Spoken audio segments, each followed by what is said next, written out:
You want to talk to Rick?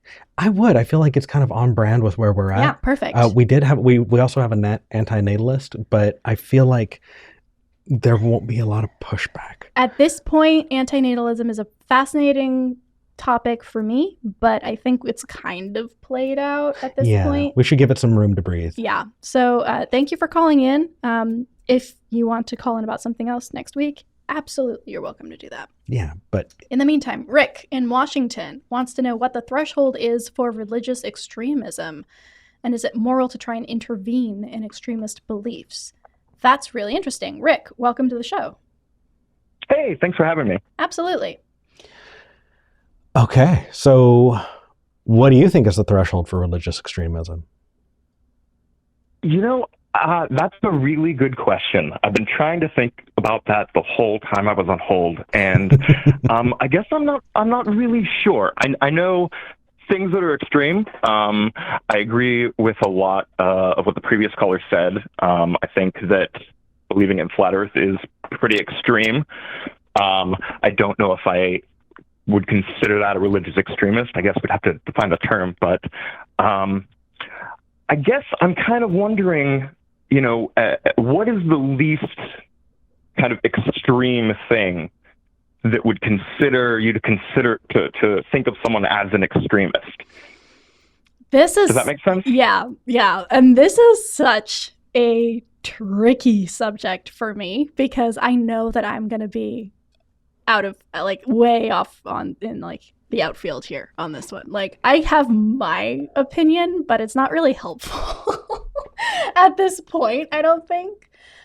Because what I would say is we are kind of fucked when it comes to this because extremism, the echoes of it, the values and aesthetics of it are so deeply baked in to otherwise very mundane and harmless things that it becomes really tricky to identify what is based in extremism and what isn't. We have concepts of for example, this is going to sound weird to some of you, I'm sure. We've had this conversation before. When I dye my hair blonde, I get more compliments. People are nicer to me. People it is just generally a nicer existence for me as a blonde person than as somebody with brown hair. And that is based in extremism, a very specific white supremacist aesthetic that we have adopted as normal. People who are fairer, people who have lighter hair, lighter skin, lighter eyes are prettier or are nicer or better people or something. There's this thing that's baked in so deeply that it really feels weird and uncomfortable to even speak on it. But so for me, I don't think it's possible to get out of extremism without deeply deconstructing everything about everything and rebuilding it in a more diverse and safe space. Which is, again, why I said, unhelpful for the context of this conversation. Yeah, I'm going to advocate for the one step at a time approach. Yeah, go for it. I know you have a different approach. Just put one foot in front of the other. We're going to have to watch that movie now. Not for a couple months. That doesn't come out till Christmas. Fine. Okay. So, Rick, there are a couple of kind of arenas for this. Number one, in the public arena, I think that if you are wanting tax dollars, right, public monies to go into proselytization,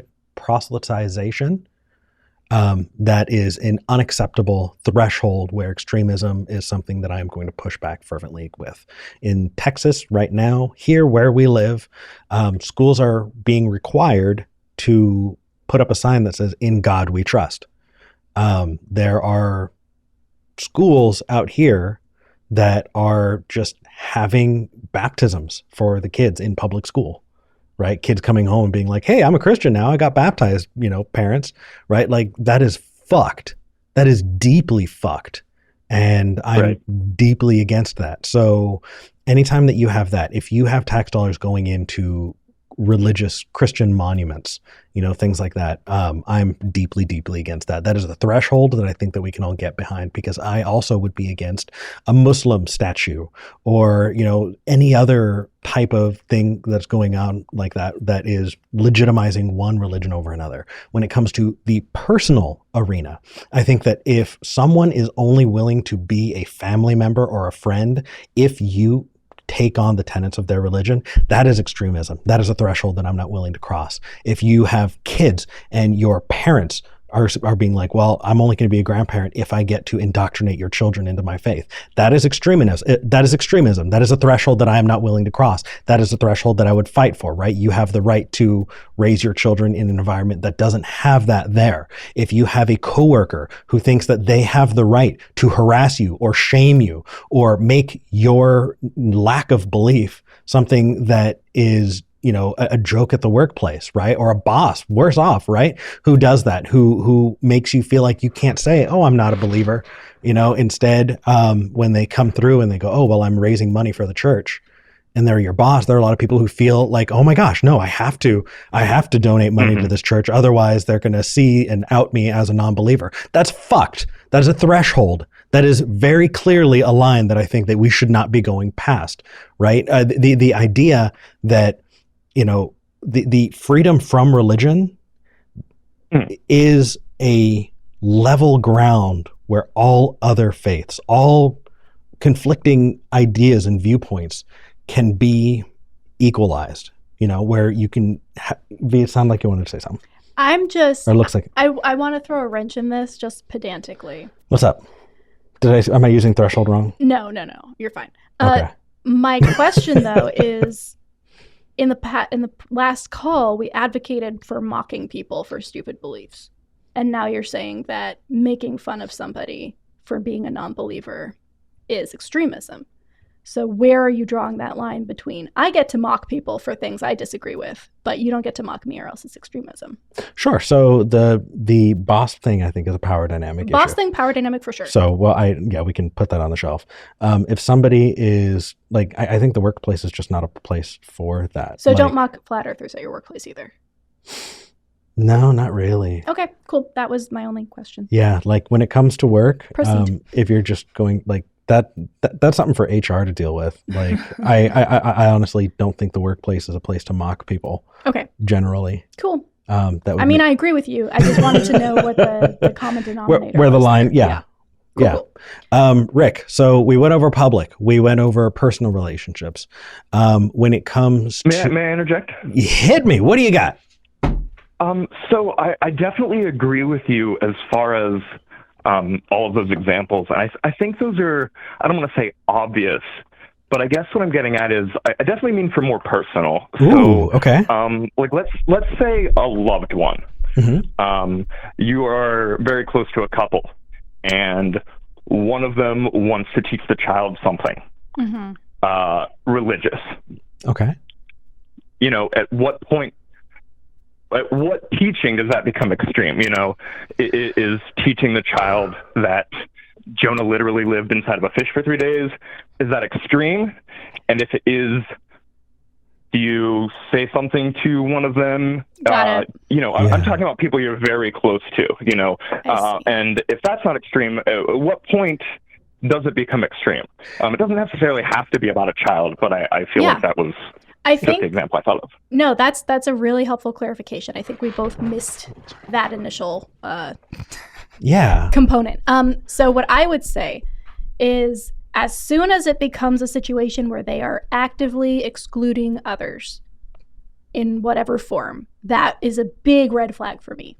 So if it's you can't be with that person, or you can't talk to this person, or you can't watch that for reasons other than like it's too violent, you're 5. Any situation where information is being removed is, for me, the biggest red flag that things are moving towards extremism.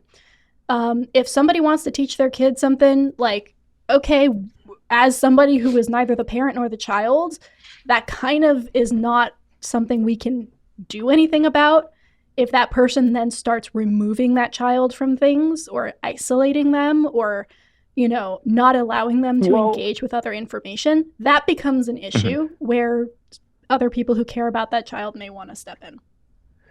Yeah, and that's kind of what I'm getting at is, let's say it's someone you spend a lot of time with, a sibling even, whether or not you have siblings, and at what point do you start pushing back when the child starts talking to you about flat Earth, or if they start asking you questions about 6,000-year-old Earth, do you just avoid the questions entirely? No.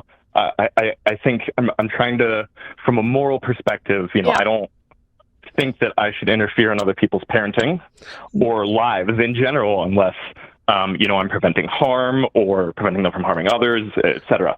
Right. But, how do you handle that?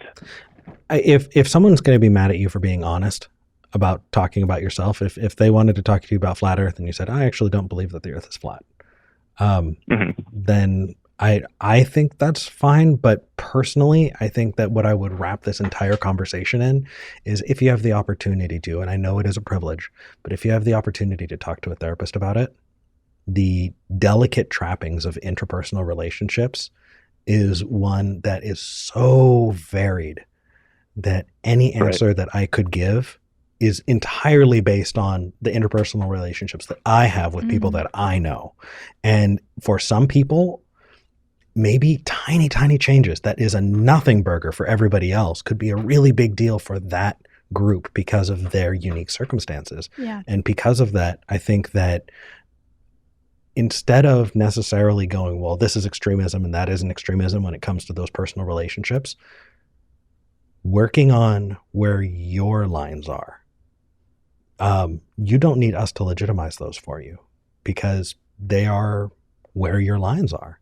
And it's totally okay to be like, hey, you know what? I have a much higher or lower tolerance for this bullshit. And we are not going to delegitimize that.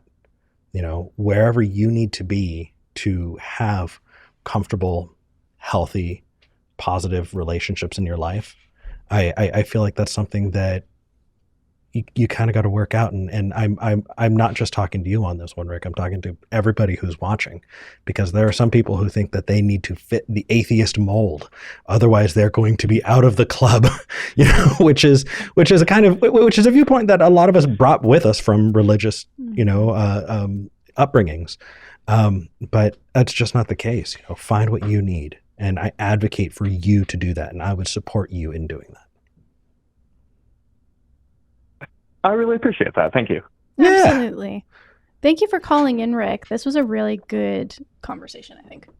I And think so we too. wish you luck, or this hypothetical third party who might need help. I have other questions regarding antinatalism in kind of related to this, but I will certainly call back, and I really appreciate taking the time to talk to me. Absolutely. Please do call back. Definitely. And maybe let's give antinatalism a little time to breathe before we jump back into it. Will do. All right. Take care, Rick. Bye. Thanks.